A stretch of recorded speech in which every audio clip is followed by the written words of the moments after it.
ગઈકાલે સોશિયલ મીડિયામાં એક ઓડિયો ક્લિપ ખૂબ જ વાયરલ થઈ રહી હતી, જેમાં ચેતનભાઈ નામના પોલીસ કોન્સ્ટેબલે અમદાવાદ કંટ્રોલ રૂમમાં ફોન કર્યો અને ફરિયાદ નોંધાવી કે અહીંયા દેશી દારૂનું ખુલ્લેઆમ વેચાણ થઈ રહ્યું છે, તમે જલ્દી આવો. હું અહીંયા આ ઘટના સ્થળ પર હાજર છું, તમે જલ્દીથી અહીં આવો. ત્યારે ફરીથી એક ઓડિયો ક્લિપ એમણે ફરીથી જે 2 કલાક પછી ફોન કર્યો, ત્યારે તેમણે પોલીસ મહિલા કોન્સ્ટેબલે ફોન ઉપાડ્યો, ત્યારે તેમણે પોલીસ મહિલા કર્મચારીને પણ ખખડાવ્યા કે 2 કલાક સુધી હું રાહ જોઈ રહ્યો છું, તમે આવ્યા નથી, હવે હું આ ઓડિયો ક્લિપને સોશિયલ મીડિયામાં વાયરલ કરીશ. તો આ સમગ્ર વાતચીતની ઓડિયો ક્લિપ જે છે તે ગઈકાલે સોશિયલ મીડિયામાં ખૂબ જ વાયરલ થઈ રહી હતી. ત્યારે અમદાવાદ પોલીસે પણ આ વાયરલ ઓડિયો ક્લિપ પર પોતાની પ્રતિક્રિયા આપી છે અને વાયરલ ઓડિયો ક્લિપ વિશે ટ્વીટ કર્યું છે. શું ટ્વીટ કર્યું તે જોઈએ. તો અમદાવાદ પોલીસે એ વાયરલ થઈ રહેલી ઓડિયો ક્લિપ પર ટ્વીટ કરી જણાવ્યું છે કે આજરોજ સોશિયલ મીડિયામાં એક એવી ઓડિયો ક્લિપ ધ્યાને આવેલ છે કે જેમાં પોલીસ કોન્સ્ટેબલ ચેતનભાઈ રમેશભાઈ કે જેઓની નોકરી ઈસનપુર પોલીસ સ્ટેશન ખાતેથી ડેપ્યુટેશન ઉપર ઢોર પાર્ટીમાં છે, તેઓએ અમદાવાદ શહેર પોલીસ કંટ્રોલ રૂમમાં પ્રોહિબિશન સંબંધે વર્દી લખાવેલ હતી, જે આધારે ક્લિપવાળી જગ્યાએ ઈસનપુર પોલીસ સ્ટેશનની વનગાડીએ જઈ તપાસ કરતા પ્રોહિબિશનનો કોઈ મુદ્દામાલ મળી આવેલ ન હોય, નીલ રેડ કરવામાં આવેલ આ ઓડિયો ક્લિપ તેણે પોતે જ સોશિયલ મીડિયામાં વાયરલ કરેલી છે.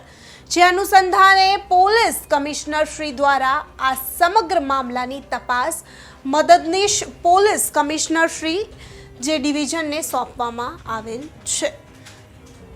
તો જે પોલીસ કોન્સ્ટેબલ ચેતનભાઈ રમેશભાઈએ આ ફરિયાદ કરી હતી, પોલીસ ને જ્યાં અમદાવાદ કંટ્રોલ રૂમમાં ફોન કરી જણાવ્યું હતું કે અહીંયા ખુલ્લેઆમ દારૂનું વેચાણ થઈ રહ્યું છે, ત્યારે પોલીસ ત્યાં પહોંચી પરંતુ તેમને કોઈ પણ મુદ્દામાલ મળ્યો નહોતો.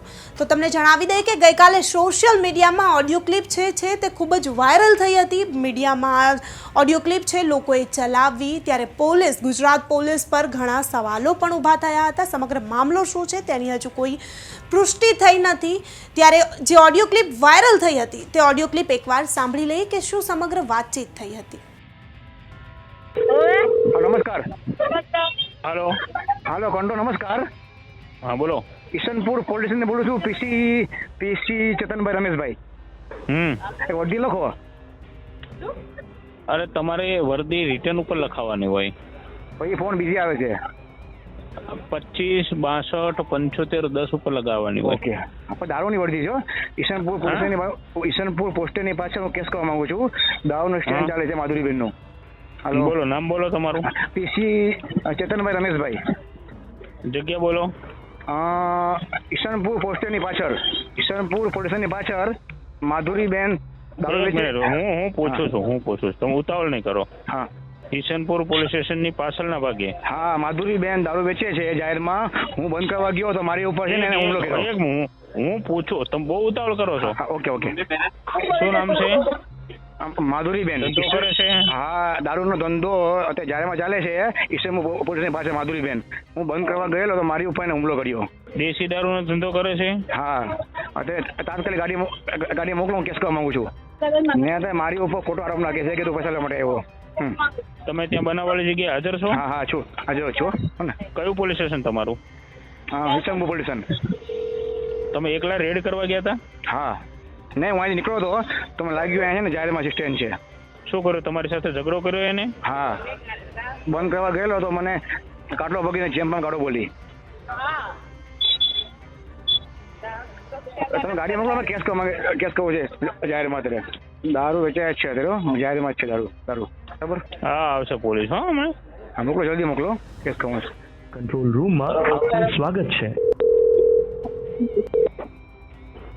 પોલીસ નમસ્કાર. હાજી હેલો, બોલો. ચેતનભાઈ બોલું, ઈસનપુર પોલીસ સ્ટેશનથી પીસી. બોલો. હેલો. હા બોલો ભાઈ. આની પહેલા 2 કલાક પહેલા વર્દી આપેલી હતી દારૂના સ્ટેન્ડની ઈસનપુર પોલીસ સ્ટેશનની પાછળ, તો હજુ સુધી પોલીસ આવી નથી. ખબર? મારો રેકોર્ડિંગ છે. હવે આ રેકોર્ડિંગ છે ને હું મીડિયા થ્રુ સીપી સાહેબ આગળ હું જઈશ. બરાબર? રેકોર્ડિંગ કે આ કંટ્રોલ SMS કર્યા પછી 100 નંબરમાં પોલીસ હજી 2 કલાકથી આવી નથી કેસ કરવા માટે. બરાબર? હવે આ રેકોર્ડિંગ લઈ ને હું મીડિયા જોડે સીપી સાહેબ જોડે થાય એ કોણ હતું એ વખતે જેને વર્દી લખી એ બધું આમાં છે એનું અમને ના ખબર હોય ભાઈ, અમે 8 વાગે આવ્યા છીએ, વાંધો બરાબર નહીં, વાંધો છે? નહીં બેન. હા, કોણ એટલે હતું સીટમાં? એક સેકન્ડ આગળ મારી કોણ વાત હતું? સાંભળો. હા, બોલો. મારી વાત સાંભળો તમે. હા, બોલો. અહીં તો તમને તો ખબર છે ને કે અમારે 100 નંબરમાં તો મેસેજ લગીને અમે વાયરલેસમાં જવા દેતા હોય, બરાબર છે? હવે ત્યાંથી કઈ ગાડી હા, ફાળવી શું વાંધો છે નહીં. એમને જ ખબર. કોઈ આવ્યું હા, નથી બેન, કોઈ નથી આવ્યું. બે કલાક થઈ, 7 વાગ્યાનો SMS છે. 7 વાગે. બે તમારું શું નામ? ચેતનભાઈ રમેશભાઈ, કોઈ નથી આવ્યું. બરોબર. બરાબર છે, લખી લો બીજી વાર મેસેજ. ના ના, હવે હું છે ને હું રેકોર્ડિંગ હું સાહેબ જોઈ જાય ડાયરેક્ટ. ઓકે બેન. ઓકે, હા ભલે. તો આ સોશિયલ મીડિયા પર વાયરલ થઈ રહેલી ઓડિયો ક્લિપ અને જે ગુજરાત પોલીસે ટ્વીટ કર્યું છે તેના વિશે તમારું શું માનવું છે? તમને શું લાગે છે, શું ખરેખર પોલીસ અધિકારીની આમાં સંડોવણી હતી કે પોલીસ જે છે કોન્સ્ટેબલ તેણે વાયરલ અને ફેમસ થવા માટે કોઈ ગતકડું કર્યું હોય? કંઈ કહી શકાય નહીં, કેમ કે આ ઓડિયો ક્લિપ વાયરલ થઈ રહેલી સોશિયલ મીડિયામાં છે.